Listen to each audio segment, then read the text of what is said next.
there's a part on the page that they've never gotten to play before. And I think that's why my actors come back, because I'm going to write something for them that they, that they're interested in. And that's enough. So you've mentioned actors. Elliot will teach you next. This is your third time, The Grave is the third time that you played opposite Jessica. What do you think works about your dynamic as actors, and what do you enjoy about working with her? We had a really easy time from the beginning. It just, we're both comfortable hanging out with chicks, and we're not trying to tear each other's hair out. And I mean, women, my God, we spend so much time with that crap. It's so boring. So and Jesse and I we just like sort of cut from the same cloth in that regard. But we had a storyline that we really loved. It was really new, and we wanted to take great care of it. And so just from the beginning, it was very easy, very respectful, and there was a chemistry there. There was just a love and a respect, and so I wanted to bring it to Venice, certainly, and the Grove was something entirely different for me. But I think the characters are very different in the Grove, and she'll always be my girl. She'll be my go-to girl. Excellent. Elliot, did you have a question? I'm just trying to figure out how to answer this question. It's kind of a statement and a question.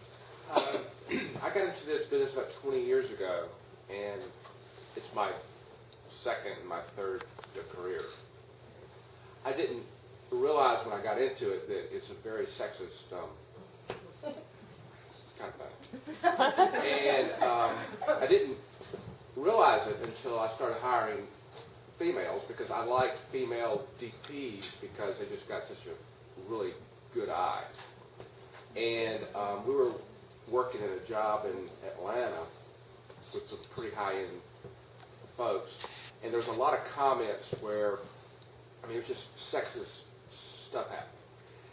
And so, as a male working with a lot of females, sometimes I get caught up in, when I hire someone else, they think that I'm just one of the boys, How did you, as a female, break that guy barrier? Did you just say, I'm just going to have an all-female crew, the hell with men? I love men, and I love women. I don't have it was really, who came to the table with the goods. It didn't matter. You could have been a lovely man. I still would have embraced her the same way. She just came with ideas and goods. And we have male crew members, a lot of them. All of our camera guys are dudes, and our DP, and they just came with an understanding not only of how to do the job, but of what we were trying to accomplish. That's a big deal, because this is I'm asking people to do a lot for very little, and we don't really have that on our set. We don't. Some people butt heads, but that's because they're both stubborn. It's not because of their gender. Yeah, we've been really lucky. The guys that Desiree brought in season 2.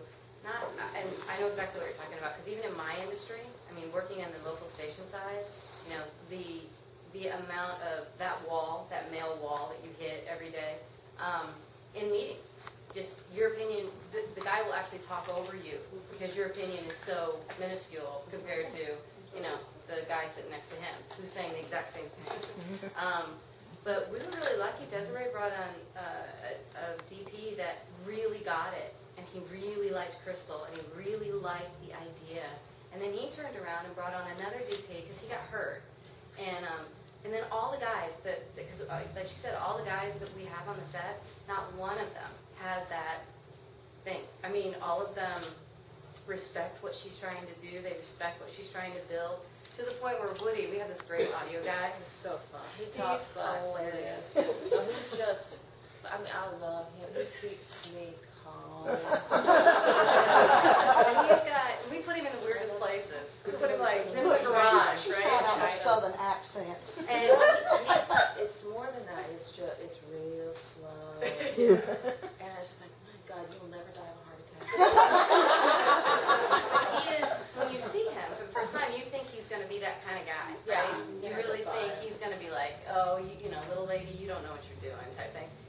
Never. And he will sit there on the monitor and he'll make comments. Like, and he's hilarious because he'll be like, wow, look at the two of them go. I mean, you know. And then his next comment's like, how come I never get to be in the house when they're in the shower? So it's a kind of comedy routine with all the guys because, I mean, think about what they do. And so if they have the perfect opportunity to sort of bring that racism into it or that sexism into it, and they don't. They're very, very fun guys to be around. Yeah, and everyone sort of knows somebody who knows somebody, you know, so it sort of stems from that first person, and Desiree, who came in season 2, is just that kind of gal. You know, guys like her, girls like her, so she brought in people that kind of fit with us. So you use multiple directors in your series. How do you think that affects the product, and do you think that that's a strength? I would assume so, that you use multiple directors. Yeah.